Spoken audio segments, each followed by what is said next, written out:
Hello and welcome back to Module 5. In this module, we will be talking about the potential directions in nutrition research. As we know, nutrition is a fundamental aspect of human health, but it has not always been considered in health epidemics such as infectious diseases. Nutrition is a critical component in physiological processes, and nutrition research must consider its study from different angles and with an interdisciplinary approach, but mostly we should be using objective measurements when we do nutrition research. Now, as we have discussed it in the past two presentations, nutrition research is a complex area that can result in inconsistent findings. And part of it is because diet and lifestyle varies across the lifespan and across individuals, as we discussed it in the past presentation, as well as that long-term compliance in studies is sometimes challenging. But also, there is a lot of variation in tools and tests, and sometimes we have missing biomarkers or temporality limitations, or even missing data. Nonetheless, as we have discussed before, nutrition research is fundamental. First, because it will provide the knowledge that guarantees the health and well-being of the population and the individuals. Second, because it will allow us to monitor and do surveillance on the nutritional status of the population. Third, because it can prevent the development of diseases. Fourth, because it can promote healthy habits. Fifth, because it will help us in do policy and decision making, and finally because it will help us develop interventional and clinical guidelines. In epidemiology, one of the main goals is to do the monitoring and the surveillance of the health population, and this is no different in nutrition research or nutritional epidemiology. So let's start by defining what is monitoring and what is surveillance. Monitoring and surveillance are defined by the systematic collection, analysis, and interpretation of health measurements that can be repeated and compared between the population at specific time points. When we talked about monitoring, we're looking at the collection and analysis of measurements from a representative sample of the population to follow the trends. So, for example, when we're looking at childhood stunting over the past decade. While when we talked about surveillance, we're looking at the systematic collection of measurements that are intended to develop certain interventions in response to the detection of a particular trend or specific group. So think about like looking at maternal and child thiamine deficiency in the Luang Namtha province. So as I just mentioned, monitoring and surveillance are fundamental in epidemiology and in nutrition research because first, it helps us understand the health and disease trends in a population over time. Second, it will help us estimate the relevance of a specific health or nutritional concern on a time point. Third, it will let us detect epidemics and other health problems. Also, it provides evidence for policy and decision making and help us to create emergency planning. And finally, it helps us detect changes in health practices and help us improve the different interventions that we're doing. So overall, monitoring and surveillance are the main source of information for descriptive epidemiology. It helps us understand who, where, and when. Now, from a nutritional perspective, monitoring it is particularly useful to provide the information that we need to guide national policies for food production and to develop the setting and tracking national health goals. What do we need or what the information that we need to collect to do the monitoring includes food production, such as exports and imports. We can also look at food availability at a household level, and then we can use nutritional surveys, and this is normally considered in a cross-sectional setting, so basically in only one time point. Regarding surveillance in the nutritional setting, we're looking at information that could help us understand what's happening with the specific populations and in a specific time. Surveillance can give the information in real time to plan, to target, to evaluate, and even support nutritional interventions. And some of the data that we need to collect to do surveillance in nutrition are the repeated nutritional rapid assessments, and this includes anthropometry, dietary and biomarker measurements. And then also we looked at the data on food distribution and projections of the weather and crop yields. Now, the information that we collect in surveillance and monitoring should be applied into policy. And even though we know that the healthy choices are an individual's personal decision that normally is guided by the evidence and recommendation that we as physicians, nutritionists, nurses, or researchers provide to them, there are multiple factors and constraints that could potentially affect their decisions. And part of this is like their age, their education, their economic situation, and their food availability. So, as researchers, it is our responsibility to translate the evidence that we collect into policy. Now, we know that this is a complex process as there are multiple interactions that we need to consider, and that there are other factors that affect policies, such as the economics, the sociology, the communication, how is their agriculture, and then other areas. But as researchers, it's our responsibility to promote public health, and this one is most effective when we are able to influence national health and promote proper nutrition and population's health. So just a brief reminder of what we have discussed before with the pyramid. The closer we get to the base of the pyramid, the higher will be the impact on the population. If we looked at education and counseling on individuals, it's going to be less than an impact at a national level. But if we keep going down up to policy and lawmaking, and then even changing the social and environment determinants, then we are actually going to be able to make a change in the population health. Now, before we applied any evidence into policymaking, there are a few considerations that we need to have and make sure that it's in the studies. First, we need to make sure that there is certainty on the diet and health association. So this means that there has to be a clear and strong dose-response relationship. The studies should have measured the optimal intake levels, and then they should have considered potential harmful effects. And second, we need to make sure that the study designs on that evidence is appropriate.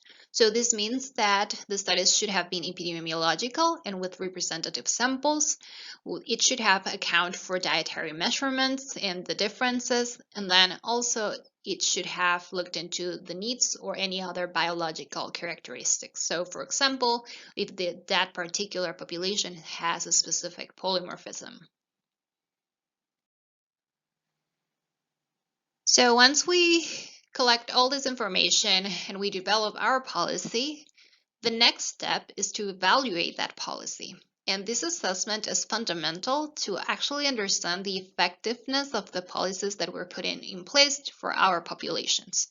So part of the questions that we need to do and that we need to look into is like, did this policy reduce actually vitamin D deficiency in adults? For how much or for how long? How long did it take? And then we need to see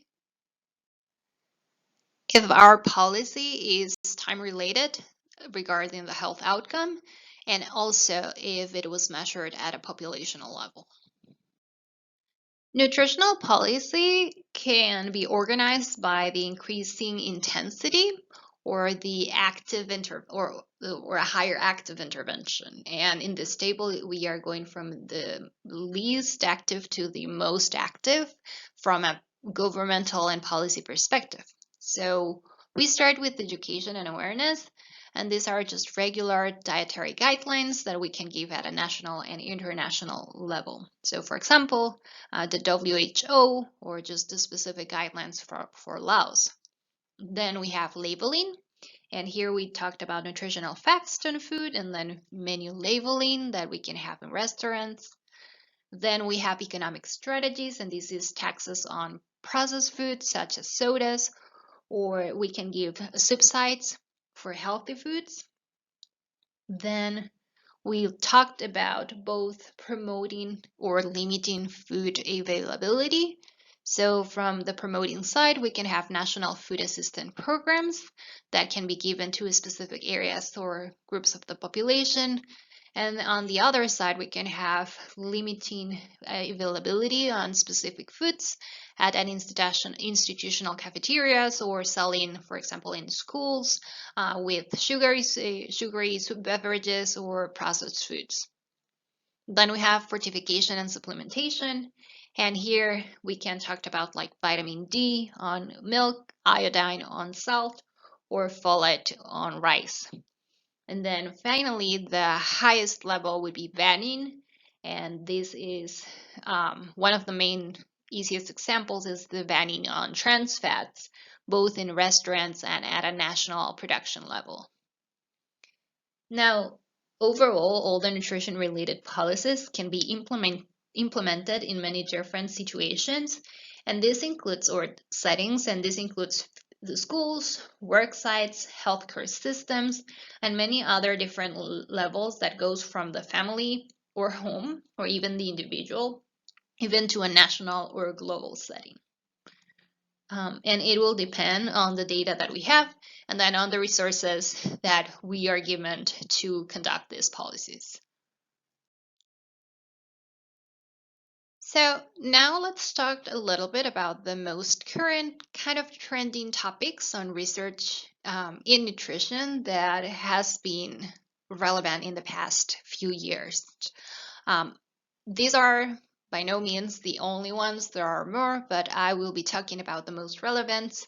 And we're including obesity pandemic. We're talking about nutrigenetics, nutrigenomics, and metabolomics. We'll be talking a little bit about nutrition and the brain, about nutrition immunology, and then finally on human gut microbiome, which are the most relevant and probably are trying to get into a more objective and interdisciplinary approach on nutrition research than just traditional nutrition epidemiology. So when we think about obesity, we would traditionally think about developed countries. But the reality is that over the past decades, there has been an exponential increase in the prevalence of overweight and obesity worldwide. And this not only includes developed countries, but also developing countries. And the main issue with having a higher prevalence in obesity is that by default, we're having an amplified burden of chronic diseases such as diabetes, hypertension, cancer, hypercholesterolemia, among others. Now, we know that obesity is a multifactorial disease, and there are multiple studies that have been looking about the causes on why obesity is increasing. And some of these causes include low intake of fruit, vegetables, and whole grains. There is a high intake of processed and fast foods. There is an inexpensive access to fats and sugar items compared to fruits, vegetables, and whole grains. Populations are more sedentary now. We still have smoking, alcohol consumption, and then sleep and stress have been added to part of these reasons. Also, traditionally, we have think that obesity is more of an adult disease than a children disease, but reality is that trends have been increased in all age groups and not just in adults.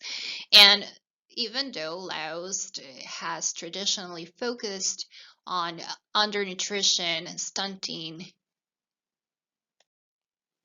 and wasting, data collected from the UNICEF and the WHO and World Bank shows that overweight and obesity is increasing even in the infant stage of life.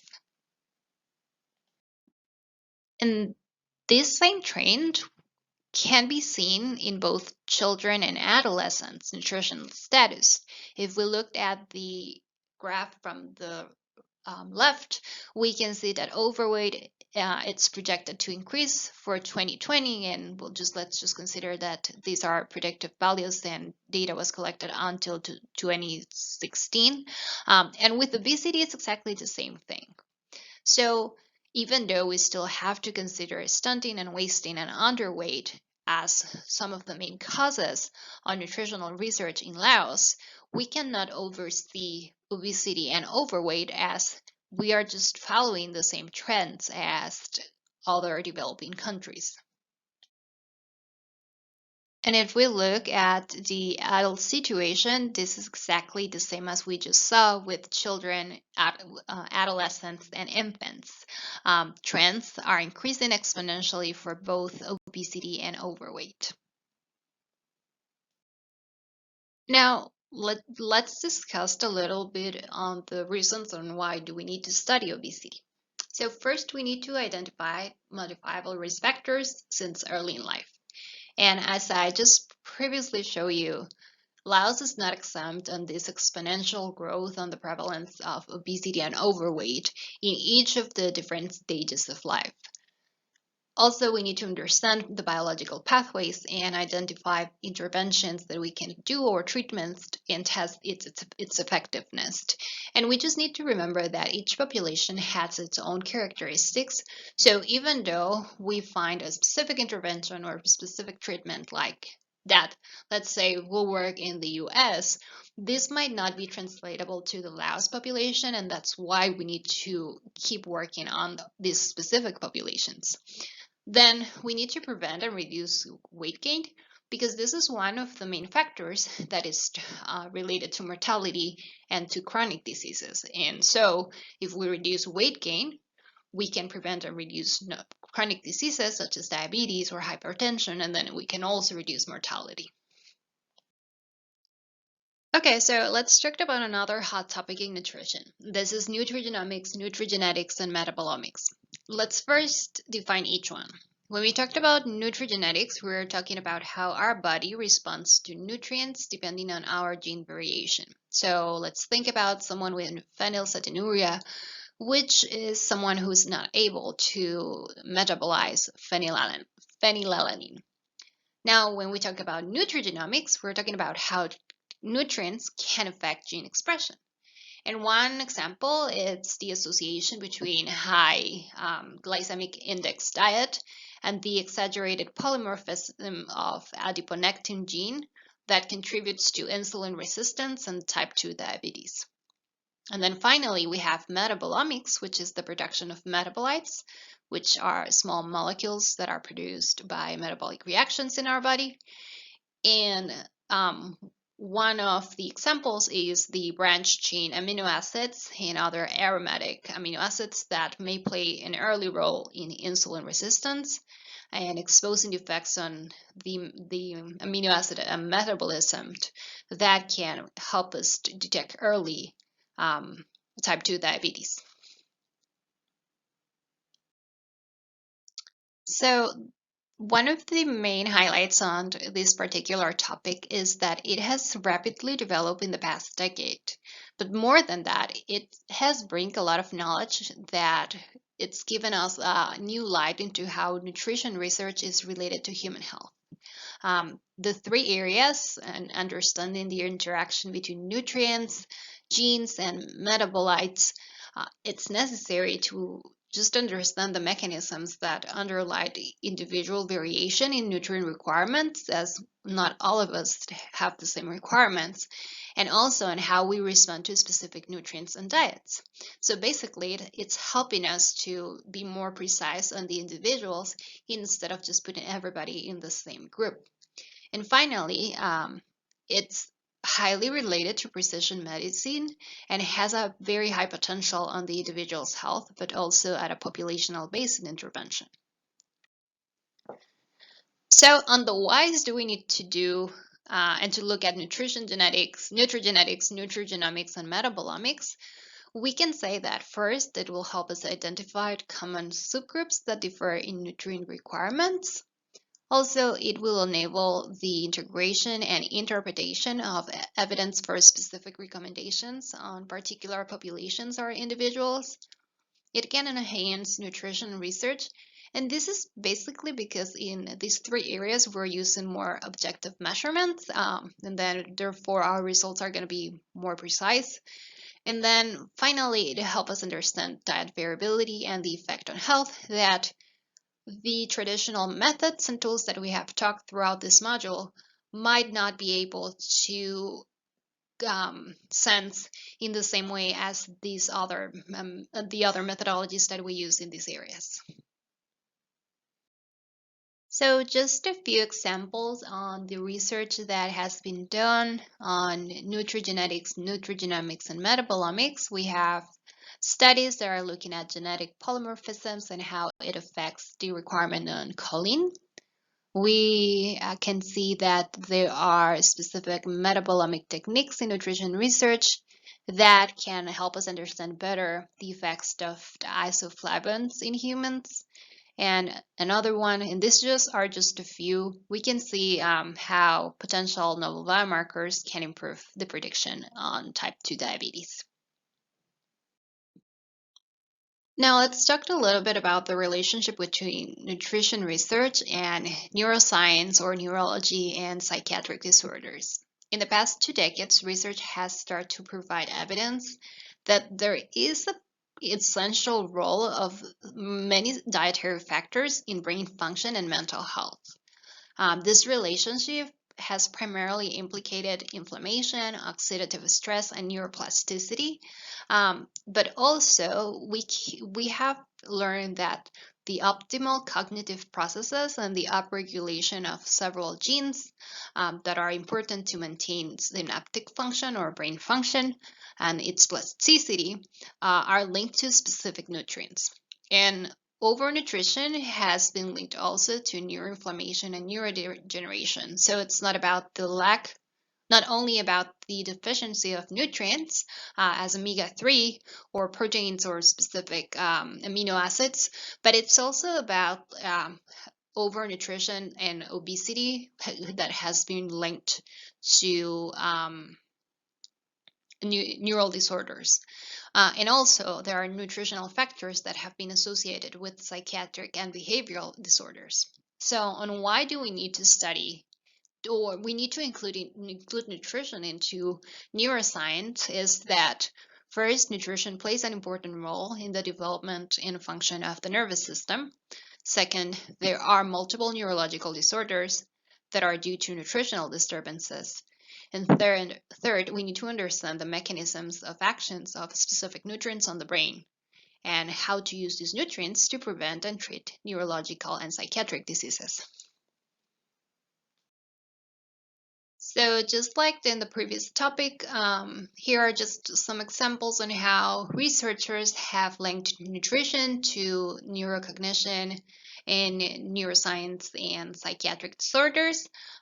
We can see that there are studies that look at intermittent fasting and brain and cognitive function. Others focus on specific nutrients such as omega-3 and how that affects the brain dopamine systems and neuropsychiatric disorders. We can see that there are more comprehensive studies on understanding the role of glucose on the physiological and pathological function of the brain, and then others that just like state the evidence that we have collected so far about how nutrition actually affects psychiatric disorders. Regarding nutrition immunology, we know that nutrition is critical for the immune system, as there is an interaction between nutrients and diet and eating behaviors, our nutritional state, our immune system, our genetics, and even our gut microbiome. And all of these interactions can affect the body response to diseases. Nutritional immunology focuses on the immunomodulatory properties of the nutrients, and it considers specific periods and situations in our life, for example, gestation, lactancy and breastfeeding, infancy, senescence, stress, infection processes, and also immune-mediated diseases such as allergies, inflammation, or autoimmunity.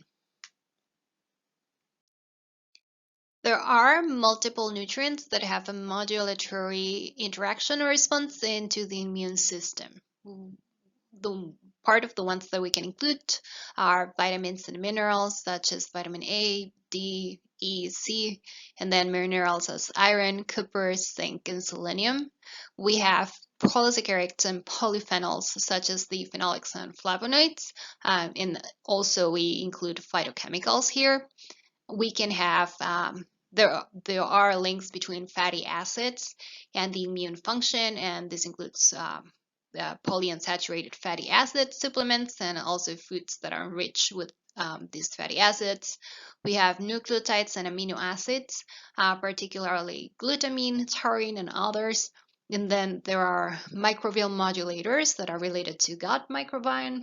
And within the list, we include fiber, pre and probiotics, symbiotics, and other dairy products, as also as milk whey proteins and infant formulas that could potentially have an immunomodulatory response.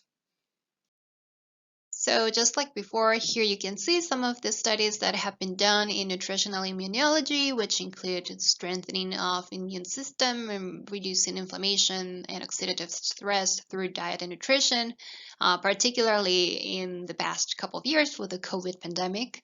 Also nutritional management on infants and children, and specifically on food allergies.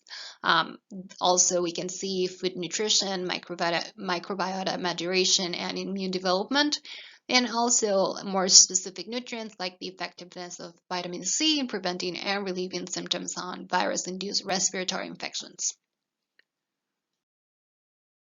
So there is one subtopic on nutritional immunology that I would like to talk about, which is very relevant currently, and that's the gut microbiome. We know that the body has a very complex relationship in a metabolic, hormonal, neurological, and immunological sense with our microbiome. And this is critical because it helps us regulate some physiological processes.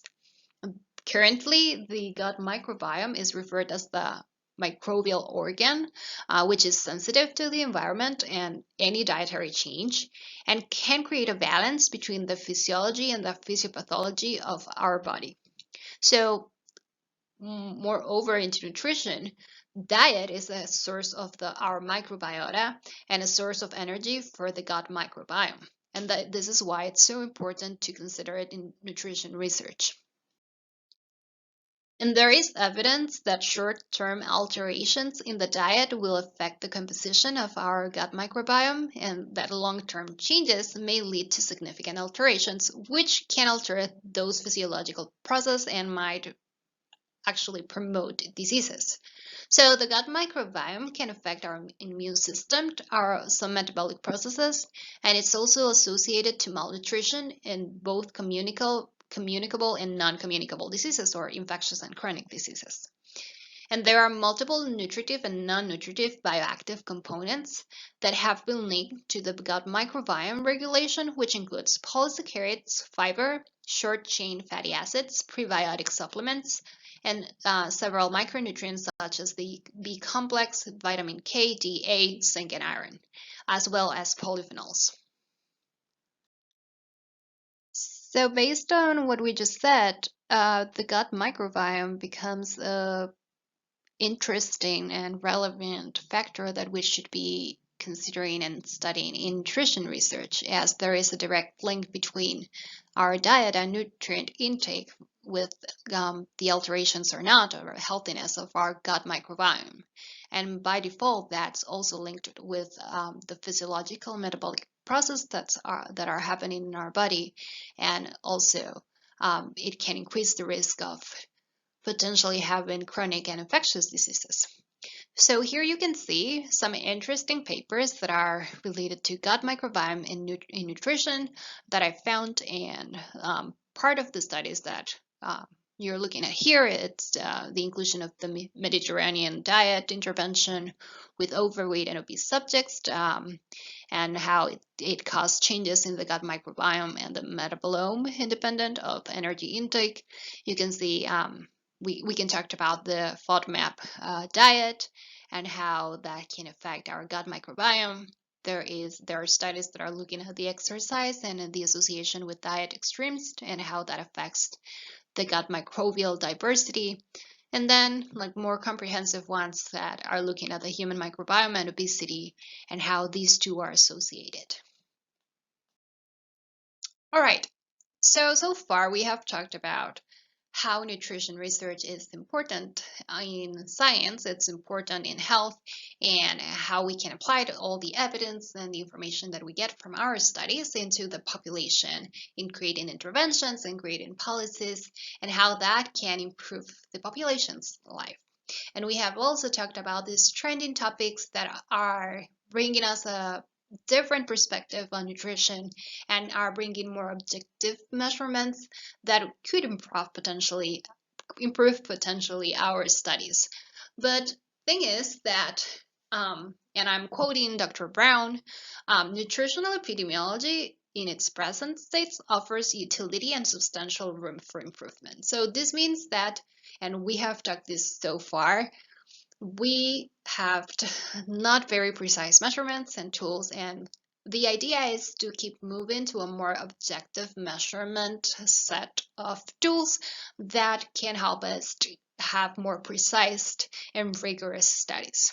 So to change this status quo, we required an ongoing collective examination on the questions that we do, on how we practice nutritional epidemiology, on how we report, and we have to be willing to admit that even though what we're doing is good enough is not longer good enough, and we need to improve how we're doing nutrition research. So following the guidelines on a symposium that was held, I think, last year, that was called towards more rigorous and informative nutritional epidemiology, the rational space between dismissal and defense of the status quo, there are 4 main areas where we need to improve nutritional epidemiology, and all are attainable, but we need to compromise, all of us, in actually trying to do an objective, rigorous nutritional epidemiology instead of just staying in what we know so far. These 4 particular areas are design, measurement, analysis, and execution and reporting. So let's start with the design. There are multiple things that we can do in the design stage of our study that would help us improve our study. First, the study planning must be able to answer the research question. This means that we need to make sure that the measurements that we have and that the question that we have is precise enough to be able to actually answer what we want to know. If we have objective measurements and if we have clear questions, then we are going to have a stronger study. The next factor that we need to consider is the limitations of our data and of our study. And this has to be recognized and considered since the beginning when we're planning our study.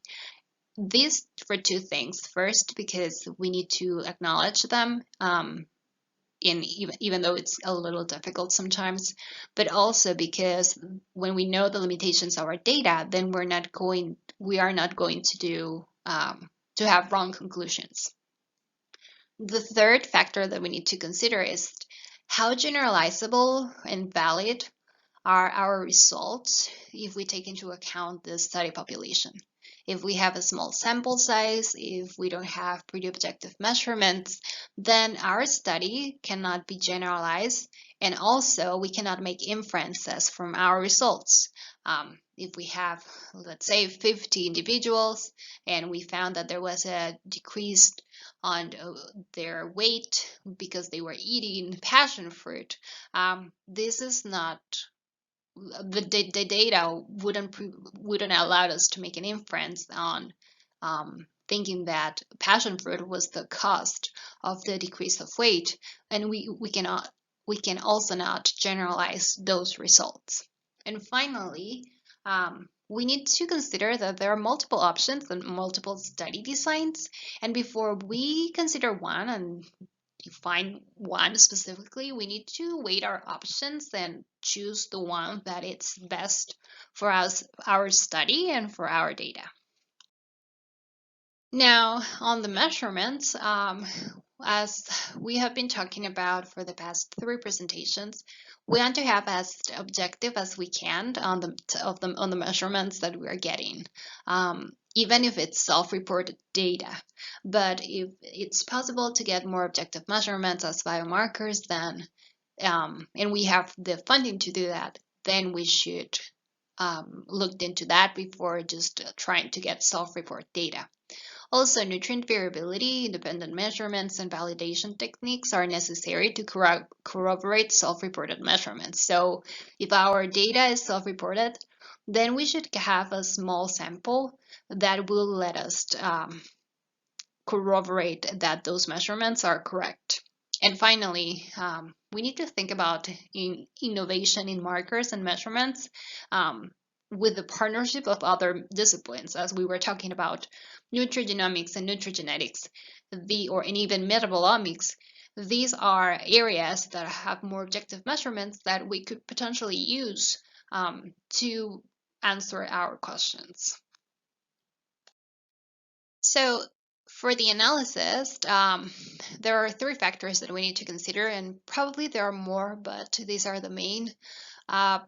For potential confounders, or those factors that can actually interfere in the associations that we're looking at, we need to determine these and address it in the analysis. But more than that, we need to think about these confounders even before we collect the data. It has to be considered in the study design, because that way we will be able to collect that information and then adjust it in our analysis. Then there are multiple statistical methods and innovative methods that can bring more robustness to the analysis and can reduce bias.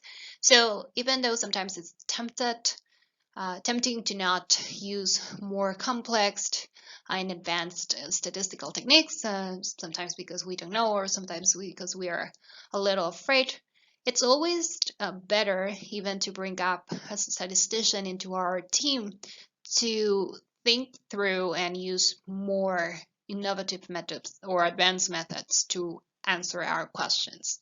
And then finally, we need to think about multicollinearity, especially with nutrition, as there is a high correlation between nutrients, and this has to be handled in our studies. So when we're thinking about improving our research, it is not just in the design or the analysis stage, but even when we report our results, and we need to try to be as rigorous and as precise as possible. There are several reporting guidelines that we can use to make sure that our papers and reports have all the components that we need to make sure that the target audience is actually understanding what we did, and that it's precise enough for us to explain our limitations and our strengths.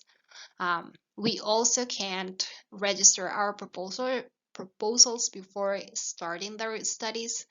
And we need to report all the results and for all our outcomes.